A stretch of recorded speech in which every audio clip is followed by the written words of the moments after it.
നമസ്കാരം. വാർത്താ ദാരിദ്ര്യവും രാഷ്ട്രീയ സ്വാധീനവുമാണ് ചില മാധ്യമങ്ങളെ തെറ്റായ വാർത്തകൾ നൽകാൻ നിർബന്ധിതമാക്കുന്നത്. വയനാട്ടിലെ മുണ്ടക്കൈ ചൂരൽമല ഉരുൾപൊട്ടലിൽ ദുരന്തബാധിതരുടെ പുനരധിവാസ നിർമ്മാണ പ്രവർത്തനം വൈകി എന്ന വ്യാജ വാർത്ത എന്ത് അടിസ്ഥാനത്തിലാണ് മാധ്യമങ്ങൾ പ്രചരിപ്പിച്ചത് എന്നാണ് മനസ്സിലാകാത്തത്. ഇത്തരം തെറ്റിദ്ധരിപ്പിക്കുന്ന വാർത്തകൾ കൊടുത്തതുകൊണ്ട് മാധ്യമങ്ങൾക്ക് എന്താണ് മെച്ചം? ആരുടെയും വാർത്തകളുടെ അടിസ്ഥാനത്തിലല്ല സർക്കാരിന്റെ പ്രവർത്തനങ്ങൾ നടക്കുന്നത്.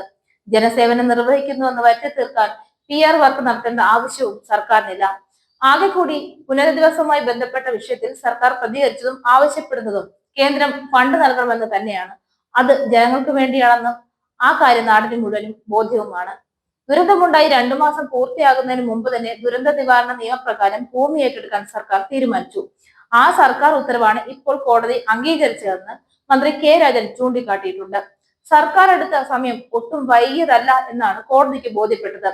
സ്പോൺസർമാരുമായി അടുത്ത വർഷം ആദ്യ ആഴ്ച മുഖ്യമന്ത്രി കൂടിക്കാഴ്ച നടത്തും. പുനരധിവസിപ്പിക്കേണ്ടവരുടെ തെളിമയാർന്ന പട്ടിക ഉടൻ പുറത്തുവിടും. ബലം പ്രയോഗിച്ച് ഭൂമി ഏറ്റെടുക്കാൻ സർക്കാർ തീരുമാനിച്ചില്ല എന്നും കാലതാമസമില്ലാതെ സ്ഥലം ഏറ്റെടുക്കാനുള്ള നടപടികളാണ് കോടതിയെ ബോധ്യപ്പെടുത്തിയത്. ഇതിനാണ് കോടതി അനുമതി നൽകിയത്. അർഹമായ തുക എസ്റ്റേറ്റ് ഉടമകൾക്ക് നൽകുമെന്നും മന്ത്രി പറഞ്ഞിരുന്നു.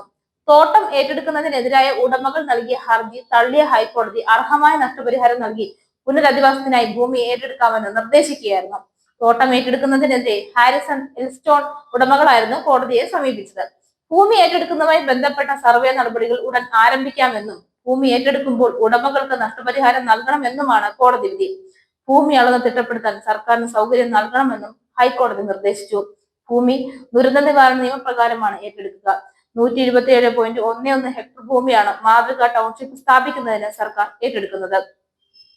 സത്യം ചെയ്യപ്പെട്ടു വരുമ്പോഴേക്കും കള്ളം പുറം ലോകം ചുറ്റിയിട്ടുണ്ടാകുമെന്ന് പറഞ്ഞതുപോലെയാണ് കാര്യങ്ങൾ. പുനരധിവാസത്തിനാവുന്നതെല്ലാം ചെയ്യാനാണ് സർക്കാർ ശ്രമം. വിഷു ബമ്പർ ലാഭത്തിൽ നിന്ന് ഭവനരഹിതർക്ക് വീട് വെച്ച് നൽകാൻ സർക്കാർ തീരുമാനിച്ചിട്ടുണ്ട്.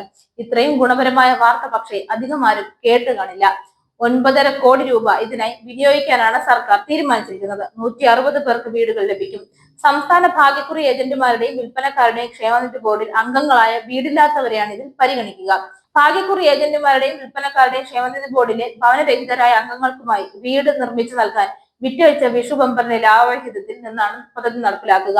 2021 ഈ ടിക്കറ്റിലെ ലാഭവിഹിതമായി 9.47 കോടി രൂപ ലഭിച്ചു. ഈ തുക ഉപയോഗിച്ച് ഭവന നിർമ്മാണ പദ്ധതി നടപ്പിലാക്കാൻ സർക്കാർ അനുമതി നൽകി. ലോട്ടറി ക്ഷേമനിധി വകുപ്പാണ് പദ്ധതി നടപ്പിലാക്കുക. 5 വർഷമായി ക്ഷേമനിധിയിൽ സജീവാംഗമായവരെയാണ് ഇതിൽ പരിഗണിക്കുക. സ്വന്തമായോ കുടുംബാംഗങ്ങൾക്കോ വീടില്ലാത്തവരായിരിക്കണം. ക്ഷേമനിധി അംഗത്വ സീനിയോറിറ്റി 40%-ലധികം, ഭിന്നശേഷിയുള്ളവർ, ഗുരുതര രോഗമുള്ള കുടുംബാംഗങ്ങൾ ഉള്ളവർ എന്നിവർക്കാണ് മുൻഗണന. ഭർത്താവ് മരിച്ചവർക്കും സ്ത്രീ കുടുംബനാഥ ആയിട്ടുള്ളവർക്കും പ്രത്യേക പരിഗണന ഉണ്ടാകും. കുടുംബാംഗങ്ങളിൽ ആരെങ്കിലും സർക്കാർ, അർദ്ധ സർക്കാർ, പൊതുമേഖലാ സ്ഥാപനങ്ങളിൽ ജോലിക്കാരോ പെൻഷൻകാരോ ആണെങ്കിൽ ആനുകൂല്യം ലഭിക്കില്ല. ലൈഫ് മാതൃകയിൽ 4 ഘട്ടമായാണ് തുക വിതരണം ചെയ്യുക. ജില്ലാ തലത്തിൽ ഗുണഭോക്താക്കളുടെ അന്തിമ പട്ടിക തയ്യാറാക്കുന്ന മുറയ്ക്ക് നിർമ്മാണം ആരംഭിക്കും.